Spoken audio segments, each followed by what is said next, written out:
9.1 FM.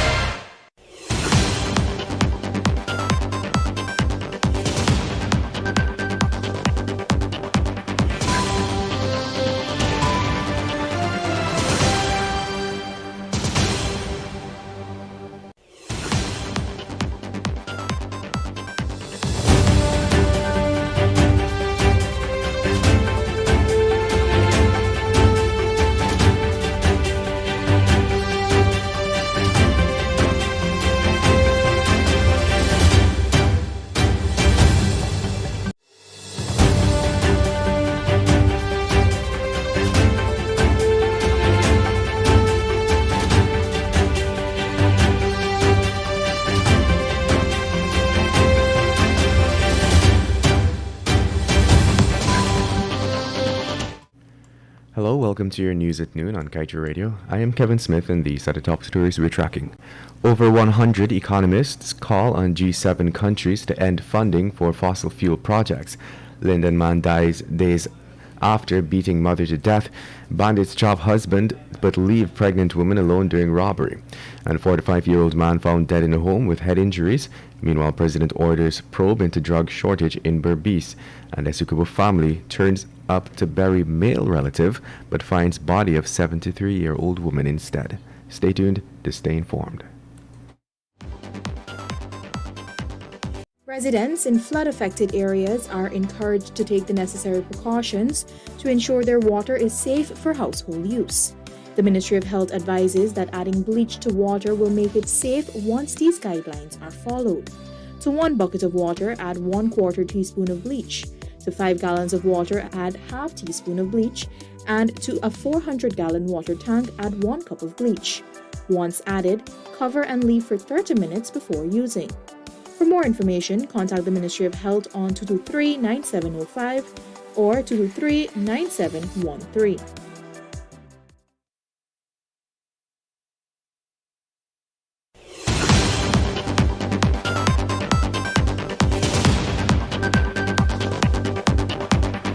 And now for the news in detail.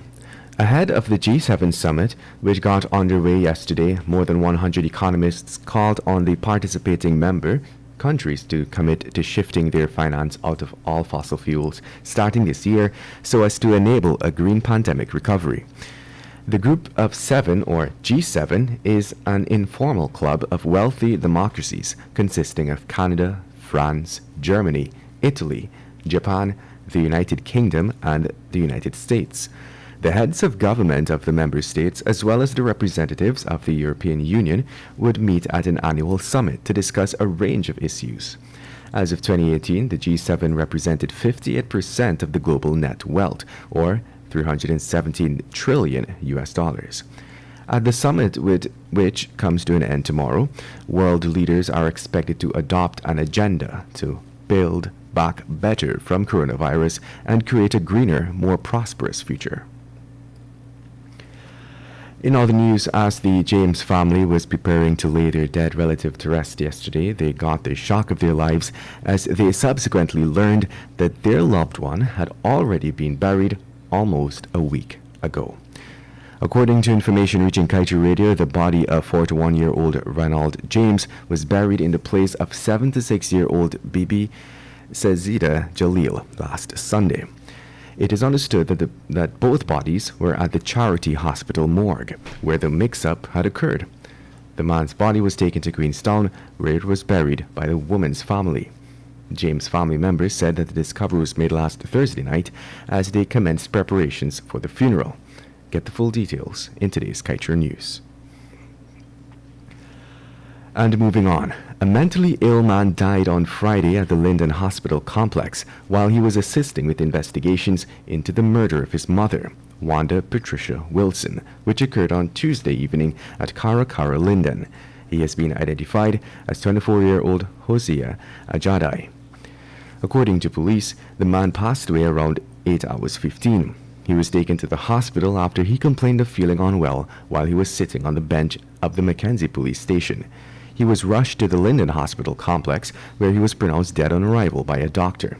Commander of Region 10, Hugh Winter, revealed that the man was never placed in a cell since he was taken into custody. He remained on the bench for 3 days.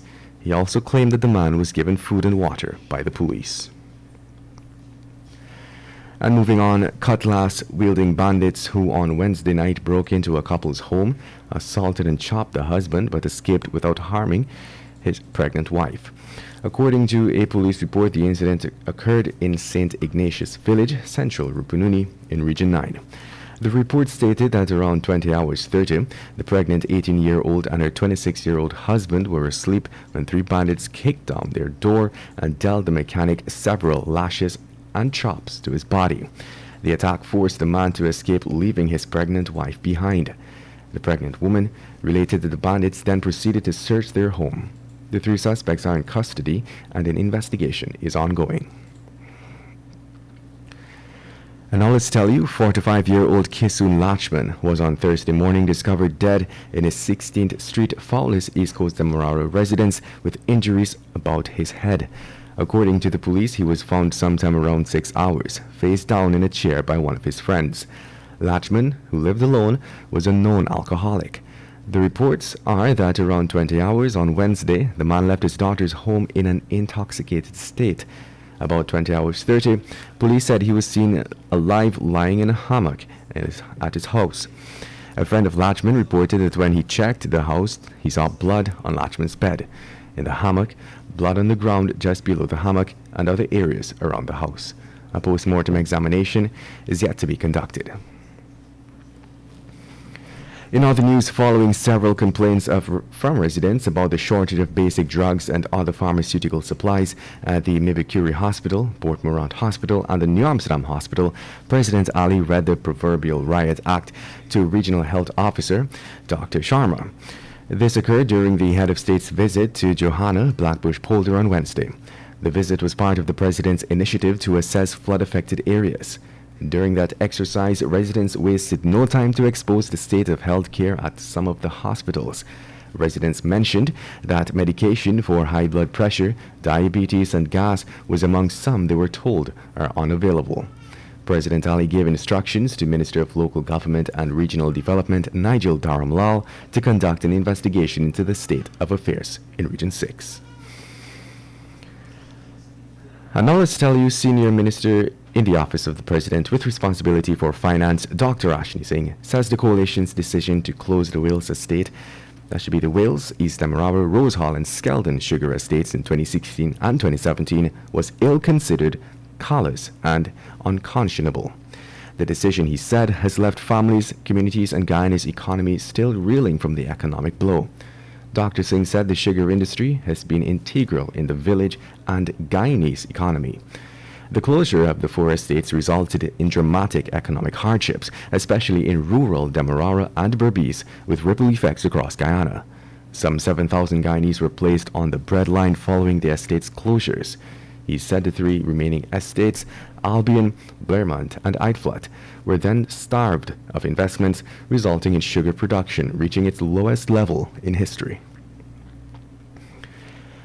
And to wrap things up today, let's tell you the EPA yesterday took a man to court after he failed to cease activities at his auto body workshop, which poses a serious risk to the environment and that of public health. 33-year-old Anthony Singh of lots 29 to 32 Cactus Road, West Rhineville, Georgetown, was charged with allegedly operating an auto body workshop located at his address and continuing to operate and conduct activities that pose a risk of serious pollution of the environment and damage to public health.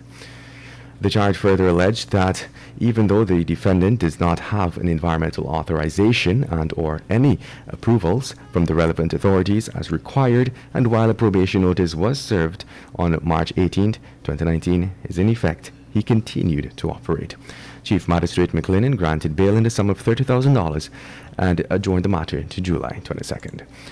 And now we head over to the page 7 of the Kaieteur News dedicated to being blunt. How many prisoners have to escape from the Lusignan facility before we get that dangerous and congested presence from out of our midst? Do some innocent Guyanese have to get killed or severely wounded before government gets into high gear and do something meaningful? That is, get the inmates and that porous holding pen out of there. Billions is being spent willy-nilly, and a modern prison far away from populated areas has to be of the highest urgency and just as quickly delivered. Guyanese don't want to hear of what the previous government did or should have done, but never did or finished. Just do it. Get it done. And with that, we've come to the end of today's News at Noon. I'm Kevin Smith. Thank you for listening.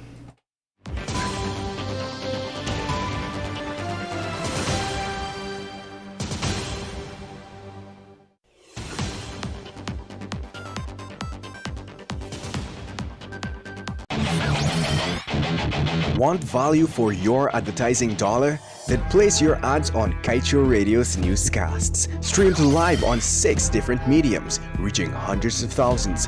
Advertise today and watch your dollar grow. Call us on 225-8465 or 226-8210 today. The time has now moved on to 12 hours 13. Coming up next is a short presentation on the oil and gas sector in Guyana from the publisher of the Kaieteur News, Mr. Glenn Lal. I want to recognize someone in this country, a Guyanese by birth, who I think all Guyana owes a huge debt for her contribution that she has been making in this country from the beginning of this oil sector. Myself and staff of this newspaper have learned tremendously from her experience and knowledge of this oil industry. She has single-handedly done what all the leaders in this country are afraid to do.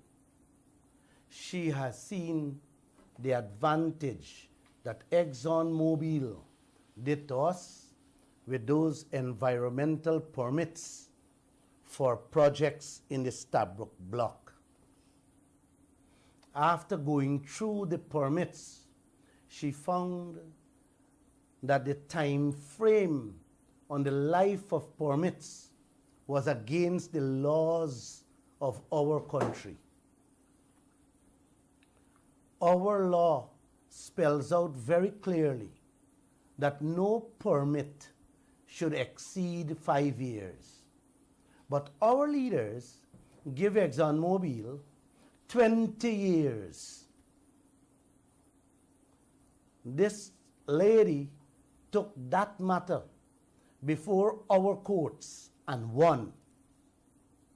Our judge ruled that the time frame of 20 years must be revoked and replaced with what the laws of Guyana mandates, which is 5 years. It's like a driver's license, valid for only 5 years. Them give ExxonMobil 20 years license. What that means to us, brothers and sisters, some of you may want to ask that question. 5 years, Exxon has to come back to us for renewals of those permits. And we have the keys to hold them accountable and ask for better terms when reviewing the permits. We can get them to put more safeguards in place to make sure we don't get screwed further. We can use that renewal to wring their hands for our people, to get them to put in place like full cover insurance and so on. We can use that leverage to do that. That's the reason they want a long-term permit, so they don't have to run back every 5 years to Guyana. Last week again, she and another local lawyer named Bert Smith filed a case in the High Court seeking a declaration that ExxonMobil's projects are harmful and thus violate the rights of every man, woman, and child in this country. The right to a clean and healthy